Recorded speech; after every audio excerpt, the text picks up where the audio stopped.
안녕하세요. 이코노 웨이브입니다. 한국 시간 새벽 3시에 워시 첫 연방공개시장위원회 결과가 나왔습니다. 결론부터 말씀드릴게요. 매파 충격이에요. 금리는 동결됐는데 점도표가 인하해서 인상으로 급변했어요.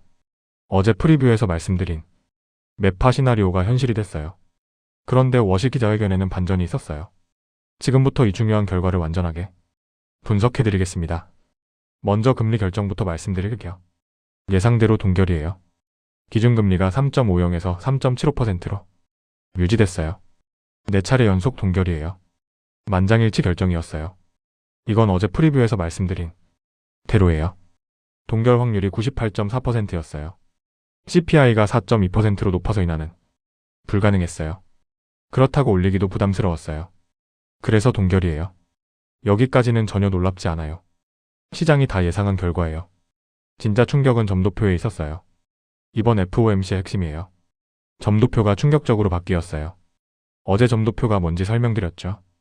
연준 위원들이 미래 금리를 점으로 찍은 도표예요. 지난 3월 점도표를 볼게요. 연내 금리 인하를 예상한 위원이 12명이었어요. 인상을 예상한 위원은 아무도 없었어요. 올해 말 금리 전망 중간값이 3.4%였어요. 한 번 인하를 예상한 거예요. 그런데 이번 6월 점도표는요. 완전히 뒤집혔어요.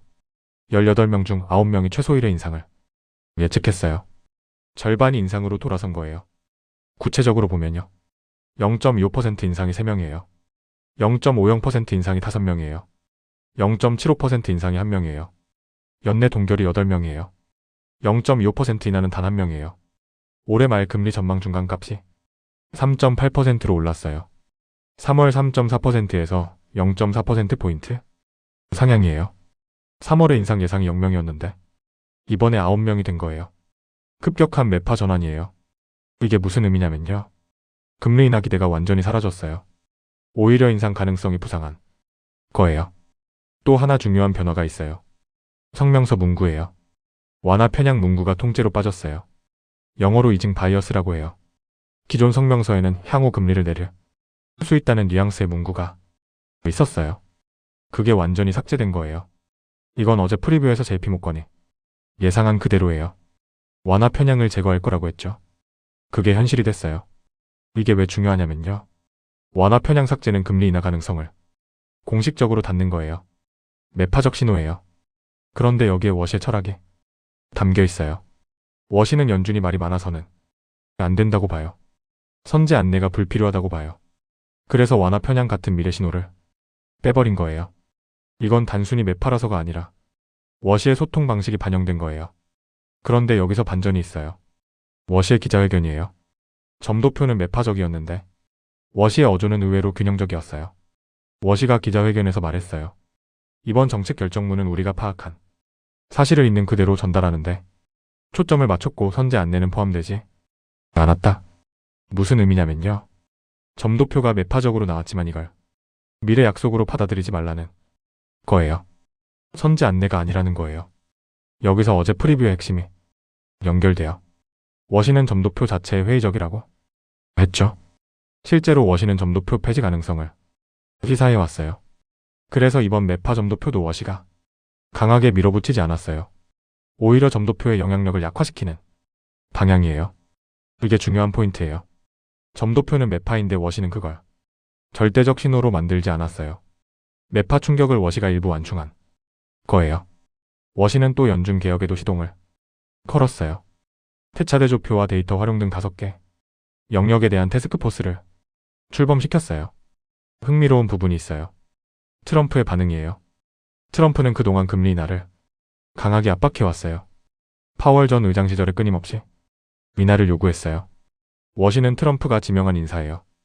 그래서 시장은 워시가 트럼프 압력에 휘둘릴지 주목했어요. 그런데 이번에 워시는 동결했어요. 점도표는 오히려 매파로 나왔어요. 트럼프 뜻과 반대예요. 그런데 트럼프 반응이 의외였어요. 금리 동결에 대해 괜찮다 상관없다고 했어요. 압박하지 않았어요. 이게 무슨 의미냐면요. 워시가 트럼프로부터 독립적으로 정책을 결정했어요. 그리고 트럼프도 일단 수용했어요. 연준 독립성이 일단 지켜진 거예요. 이건 시장에 긍정적이에요. 연준이 정치 압력에 휘둘리지 않는다는 신호니까요. 이번 FOMC가 비트코인에 미치는 영향을 정리할게요. 부정적 측면이에요. 점도표 매파 전환은 단기 부담이에요. 금리 인하 기대가 완전히 사라졌어요. 오히려 인상 가능성이 부상했어요. 위험 자산의 부담이에요. 긍정적 측면이에요. 세 가지 완충 요인이 있어요. 첫 번째, 이란 종전이에요. 유가가 급락했어요. 에너지 물가 부담이 줄어요. CPI 4.2%의 주범이 해소되는 방향이에요. 두 번째, 워시 기자회견이 균형적이었어요. 매파 점도표를 강하게 밀어붙이지 않았어요. 선제 안내가 아니라고 선을 그었어요. 세 번째, 국채금리 하락이에요. 10년물 국채금리가 4.5%에서 4.43%로 내렸어요. 이란 전쟁 이후 이어졌던 금리 상승세가 진정되고 있어요.